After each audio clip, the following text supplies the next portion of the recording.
বাজারে থরে থরে সাজানো শীতকালীন সবজি, কৃষকের শ্রমে ঘামে উৎপাদিত সতেজ পালং, পুঁই আর সরিষা শাক বিক্রি হচ্ছে প্রতিআটি 10 টাকায়।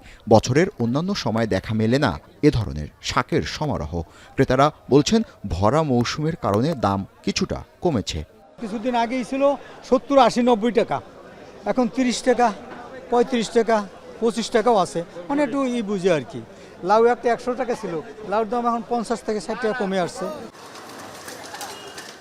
এদিকে বাজারের চেয়ে সবজির মূল্য 10 থেকে 20 টাকা বেশি পাড়া মহল্লার অলিগলি ও ভ্যানে। বাড়ির দোরগোড়ায় বিধায় অনেকেই ভ্যান থেকে পণ্য কিনতে স্বস্তি বোধ করেন। ভাইয়া ভাড়া লাগে আনতে, মিন্তি ভাড়া, লেবার ভাড়া লাগে, এই জন্য একটু দাম বেশি পড়ে যায়। আমাকে 20 টাকা কেনাই পড়ে যায়, 30 টাকা বেশি।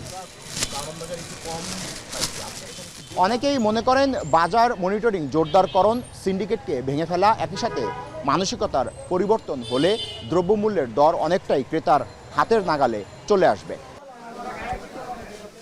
শীতের পিঠার স্বাদ বাড়াতে এরই মধ্যে বাজারে উঠেছে রাজশাহী ও মানিকগঞ্জের ঐতিহ্যবাহী পাটালি, ঝোলা ও দানাগুড়। শীতের এই সময়টায় সামাজিক অনুষ্ঠান ও উৎসবে থাকে পিঠাপুলির আয়োজন।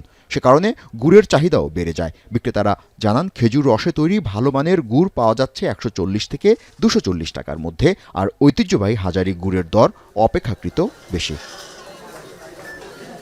বর্তমানে আমরা বিক্রি করতেছি 250 টাকা থেকে 280 টাকা, আর কম দামা যেটা এটা 140 টাকা।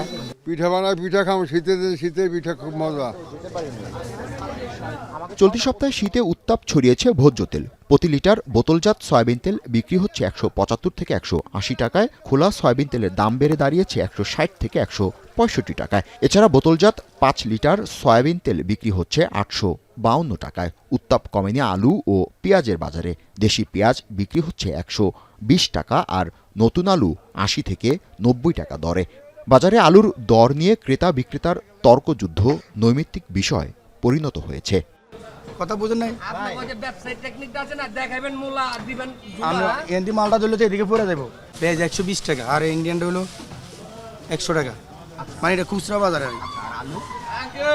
আলু ওই যে কইলাম না 75-80 টাকা। আলুর দাম আজকে 10 টাকার মতো কমেছে, কিন্তু আরো কমা উচিত। বাজার থাকে না, টাইনা চলা লাগে, যেন 100 গ্রাম এনে লাগে 50 গ্রাম। তেল তো সামনেই বললো, আপনার দোকানদার সামনে বললো, যেটা 5 লিটার কিনছিলাম 800 টাকাতে, সেটা এখন কত টাকা? 850 টাকা। বাজারে রুই, কাতলা, ইলিশ, পাঙ্গাস ও ছোট বড় মাছ নিয়ে হাকডাক দর কষাকষিতে ব্যস্ত ক্রেতা বিক্রেতা। ছুটির দিন হওয়ায় বিক্রিও ভালো, তবে নদীর মাছের চাহিদা বেশি। রুই 250 থেকে 400, ইলিশ 1200 থেকে 2000, পাঙ্গাস 220 টাকা কেজি দরে বিক্রি হচ্ছে। বাজার ঘুরে মাছের পর্যাপ্ত সরবরাহ দেখা গেছে এদিন। ক্রেতারা বলছেন চাষের মাছের দাম কিছুটা কম হলেও বাকি সবই বিক্রি হচ্ছে চড়া দামে। প্রত্যেকটা দুধ আমার কাছে এটা আগে আমি 150 নিতাম, এটা এখন 1100 টাকা যাচ্ছে। দাম তো আসলে বেশি, কম বেশি একটু সময়ের সাথে সাথে একটু দাম বাড়তেছে, এই আর কি। তো এটা তো আমাদের সহ্য করতেই হচ্ছে আর কি। ইলিশ মাছটা শীতে কম টানে, এই কারণে দাম মোটামুটি ঠিক আছে। আর বড় মাছটা একটু কম, এই কারণে দামটা বাড়তি আর কি। তবে স্থিতিশীল আছে মাংসের বাজার। গরু, খাসি কিংবা মুরগি বিক্রি হচ্ছে আগের দামেই। জাবেদ আব্দুল্লাহ, এখন, ঢাকা।